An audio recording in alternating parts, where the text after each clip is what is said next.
airnya Pak. Jadi bersihkan dulu najisnya, kemudian tuang airnya ya. Walau masa sauba wa nahwahu fitosatil fihi ma'un duna kullatain. Nah ini Pak, ini ketika mencuci ya Pak.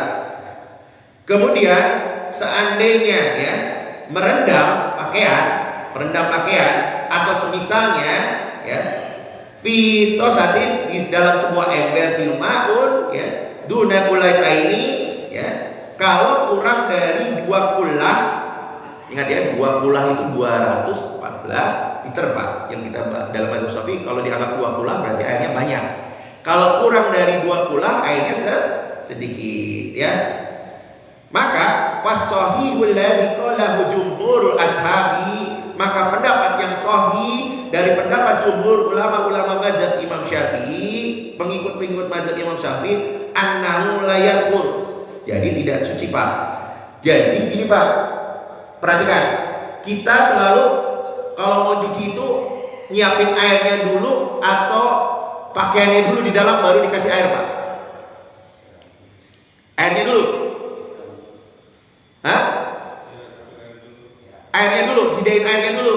Kemudian dimasukkan pakaiannya. Nah, kalau begini otomatis air itu jadi najis Pak. Ingat ya, air itu menjadi najis. Jadi caranya masukkan dulu pakaian, baru dialiri air Pak. Beda nih ya. Beda nih, dialiri. Jadi kalau ada air, ini kan air sedikit Pak. Terkena kencing aja, itu semua jadi najis. Kencing setetes aja ya Pak, air nih. Air kurang dari 2 kullah. Tersentuh najis, maka air itu semuanya jadi najis Pak. Kalau di dalam ember ya. Makanya caranya masukkan dulu nih kalau mau cuci ya Pak, cara cuci. Masukkan dulu pakaian, aliri air.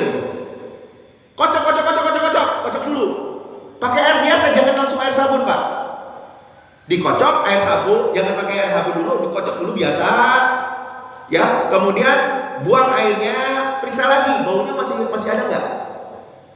Baunya masih ada nggak? Nah ini Pak. Kalau masih ada, kocok lagi Pak.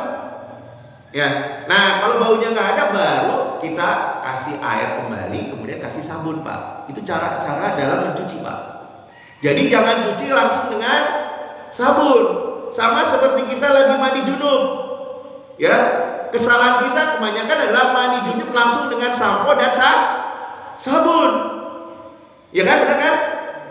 Ya, jangan kebanyakan Pak orang-orang. Jadi basuhlah dengan air biasa dulu. Kenapa? Kalau pakai sabun maka tidak kena pori-pori Pak. Dalam kulitnya itu nggak kena.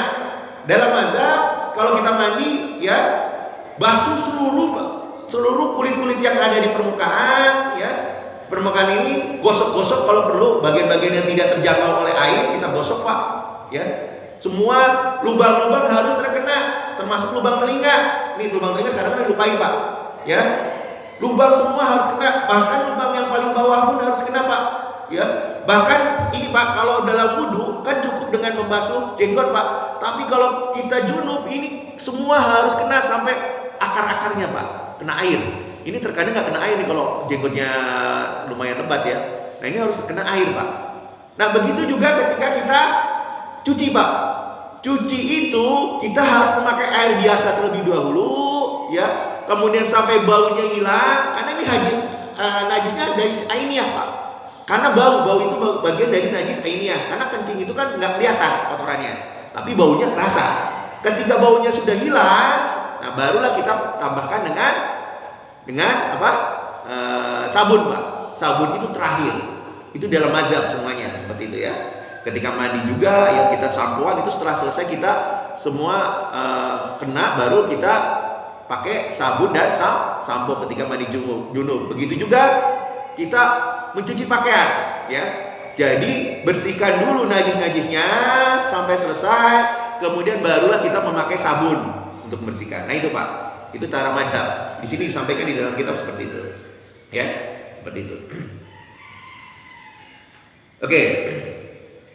Kemudian wa amma najasatul hukmiyah fayastaratu fihal ghuslu aidon. Nah, kemudian bagaimana dengan najis